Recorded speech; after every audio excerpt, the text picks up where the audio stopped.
वितर्क education hub में आपका एक बार फिर से स्वागत। उत्तराखंड की विभिन्न प्रतियोगी परीक्षाओं के लिए आवश्यक आज की कुछ महत्वपूर्ण खबरों पर बात करते हैं।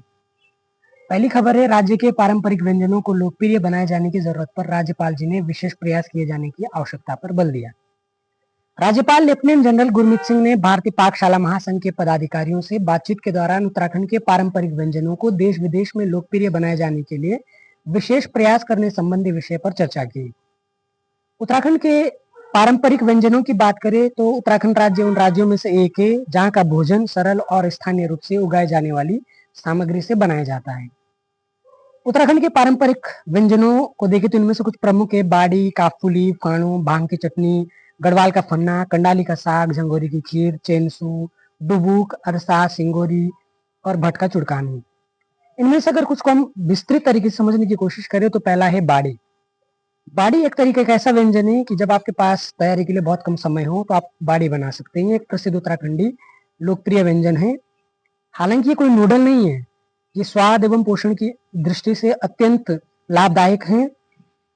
इसको बनाने की विधि है कि उबलते पानी में कुट्टू का आटा या कोई भी नॉर्मल आटा डालकर इसको तैयार किया जाता है और घी के साथ इसको परोसा जाता है। दूसरा महत्वपूर्ण व्यंजन है काफुली। उत्तराखंड का प्रसिद्ध व्यंजन है जो कि पालक और मेथी के पत्तों से बनाया जाता है। ये एक अनोखी डिश है जो लोहे की कढ़ाई में बनाई जाती है। एक और महत्वपूर्ण व्यंजन की बात करें तो वो है फाणू। ये गढ़वाल क्षेत्र में ज्यादा मशहूर है। इसे अलग अलग किस्मों की दालों से मिलकर बनाया जाता है जिन्हें रात भर पानी में भिगोया जाता है। एक और व्यंजन है चेनसू। ये भी गढ़वाल का मशहूर व्यंजन है जो उड़द या काली दाल से बनाया जाता है। इसमें प्रोटीन की पर्याप्त मात्रा होती है। आज की दूसरी महत्वपूर्ण खबर, प्रदेश के 4 शहरों के लिए हवाई सेवा शुरू होगी। इन 4 शहरों में पहला है देहरादून से नैनीताल, दूसरा देहरादून से बागेश्वर, तीसरा हल्द्वानी से बागेश्वर और चौथा है जौलीग्रांट से मसूरी के लिए हेरिटेज एविएशन के माध्यम से हवाई सेवा संचालित होगी। उड़ान योजना के तहत प्रदेश में लगातार हवाई सेवाओं का विस्तार किया जा रहा है। बात करते हैं उड़ान योजना की। उड़ान यानी उड़े देश का आम नागरिक। उड्डयन मंत्रालय द्वारा क्षेत्रीय हवाई अड्डे के विकास और क्षेत्रीय कनेक्टिविटी को बढ़ावा देने के लिए 1 जून 2017 को इस योजना की शुरुआत की गई थी। यह राष्ट्रीय उड्डयन नीति 2016 का हिस्सा है।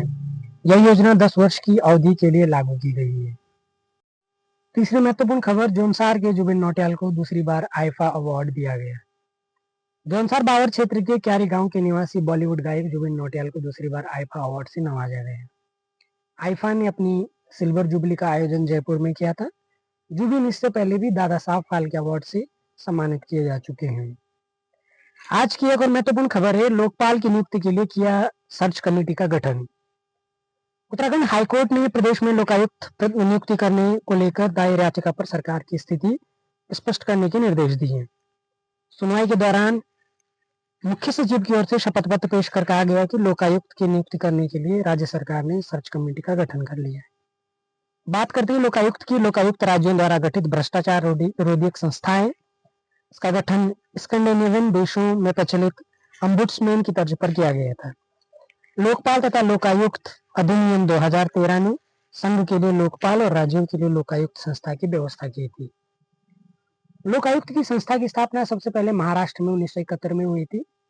उत्तराखंड राज्य में लोकायुक्त संगठन स्थापित करने संबंधी विधेयक राज्य विधानसभा द्वारा 1 नवंबर 2011 को पारित किया गया था। इसमें 1 अध्यक्ष और 5 सदस्य होंगे। अब कुछ थोड़ा सा नैनीताल हाईकोर्ट के बारे में भी जानते हैं। नैनीताल हाईकोर्ट का जो भवन है इसका निर्माण अंग्रेजी शासनकाल में सर संटोनी मैकडोनाल्ड ने कराया था। राज्य उच्च न्यायालय के प्रथम मुख्य न्यायाधीश न्यायमूर्ति अशोक अभयंकर देसाई तथा वर्तमान मुख्य न्यायाधीश न्यायमूर्ति जी नरेंद्र है।